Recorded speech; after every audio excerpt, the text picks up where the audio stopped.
네, 오늘 더불어민주당 검찰독재대책위원회가 오늘 발족을 했습니다. 발족을 한 이후에 저희가 첫 번째 긴급 기자회견을 갖게 되었습니다. 오늘 긴급 기자회견 내용은 도이치모터스 전주가 유죄를 받았는데 이와 관련해서 김건희 여사에게로 적용을 한다면 어떻게 될 것인가, 이런 면에서 특검은 반드시 필요하다라는 말씀을 드리고자 이 자리에 서게 됐습니다. 윤석열 정부가 들어선 지 2년 반이 넘었습니다. 민생은 파탄나고 우리 경제, 안보, 국방 모든 분야에서 빨간불이 울리고 있습니다.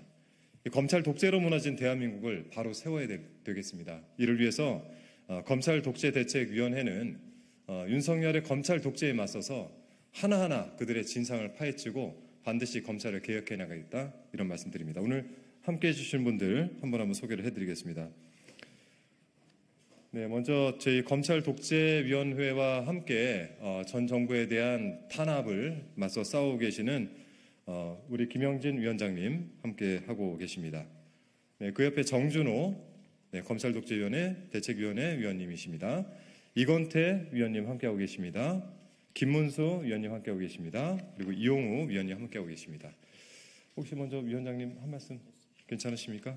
네, 그럼 바로 이어서 저희가 준비된 기자회견을 시작하겠습니다.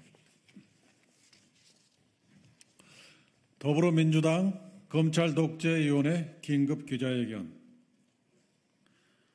더불어민주당 검찰독재위원회 출범. 도이치모터스 전주 유죄, 김건희 특검은 필연, 검찰 독재는 무너진 대한민국을 바라야 합니다. 이런 취지로 읽겠습니다. 오늘 더불어민주당 검찰독재위원회가 출범했습니다. 첫 기자회견으로 김건희 여사 특검을 주제로 하게 되었습니다.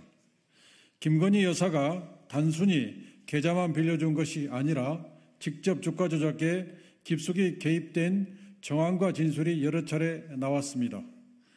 마침내 어제 법원이 도이치모터스 주가 조작 사건 항소심 선고 공판에서 손모 씨의 방조 혐의를 인정하고 징역 6개월에 집행유예 1년을 선고했습니다.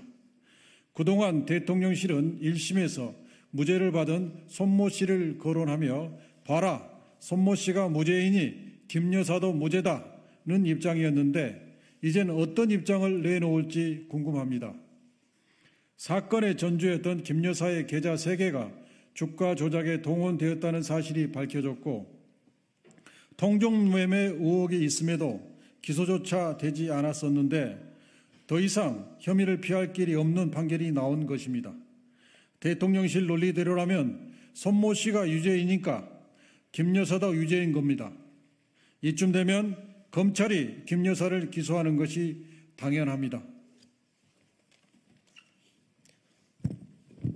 검찰은 2022년 12월 재판부에 제출한 의견서에서 한국거래소 이상거래 심리분석 결과를 제시하면서 김건희와 최은순이 2009년 4월 1일부터 2011년 12월 30일까지 23억 원 상당의 이익을 얻은 것으로 확인됐다라고 밝힌 바 있습니다. 검찰은 이처럼 이미 김 여사가 이상거래를 통해 약 13억 9천만 원의 수익을 얻었다는 의견서까지 제출하고도 기소를 하지 않았습니다. 더욱이 1차 주가조작 주포 이정필의 피의자 신문 조서, 도이치모터스 주가조작 사건 판결문의 기재 내용, 김건희 여사와 대신증권 직원과의 통화 녹취록 등 기소에 필요한 증거는 차고 넘칩니다. 명품백 사건은 어떻습니까? 검찰은 청탁이 있고 명품백이 제공되었음에도 알선 수재자가 성립되지 않는다고 면죄부 시효를 하고 있습니다. 수사심의회는 반대 당사자인 최재형 목사 측 주장을 들어보지도 않고 검찰에 동조했습니다. 사건을 조작해서 없는 죄를 만들어내고 있는 죄를 기소조차 하지 않음으로써 면죄부를 주는 것이 지금 정치 검찰의 행태입니다. 이제 김건희 특검은 피할 수 없는 상황입니다. 김건희 여사는 현재 대한민국에서 불공정과 국정농단의 대명사가 되었습니다. 김건희 특검에 반대하는 세력은 불공정 세력이고 주가 조작 세력임을 자인하는 것입니다. 윤석열 대통령과 국민의힘은 주가 조작을 옹호하고 주식시장을 교란하며 개미 투자자들에게 피해를 입히고 궁극적으로 주식시장을 파괴할 것이 아니라면 김건희 특검법을 즉각 수용하시기 바랍니다. 윤석열 정권의 검찰 수사권, 기소권 남용과 야당을 탄압하기 위한 억지 기소와 사건 조작이 도를 넘고 있습니다. 정치검찰이 민주주의와 법치주의의 최대의 적이 되고 있습니다.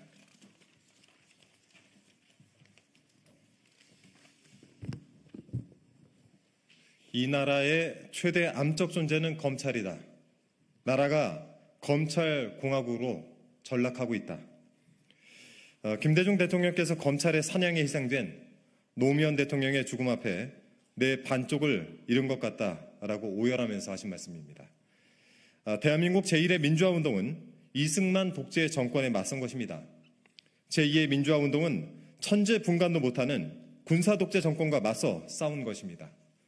제3의 민주화운동은 극악무도한 윤석열 정권을 떠받치고 있는 정치 검찰에 맞서 싸우는 것입니다. 이재명 대표를 잡아 가두려고 수백 번의 압수수색과 여러 번의 구속영장 청구에도 번번이 실패하자 이제 쪼개기 기소와 재판을 통해서 일주일 내내 법정에 가두려는 법정연금, 정치 탄압을 시도하고 있는 것입니다. 오늘은 이재명 대표지만 악랄한 탄압을 막지 못한다면 제2, 제3의 희생자가 나올 것이고 야당 정치인 전체가 법정연금이란 정치 탄압을 받게 될 것입니다. 지체된 정의는 정의가 아니고 뒤늦은 진실은 고통스러운 현실을 바꿀 수 없습니다. 지금 당장 제3의 민주화 운동에 나서야 합니다. 검찰 적폐 행태를 국민 앞에 소상히 밝히고 검찰 독재로 무너진 대한민국을 바로 세워야 합니다.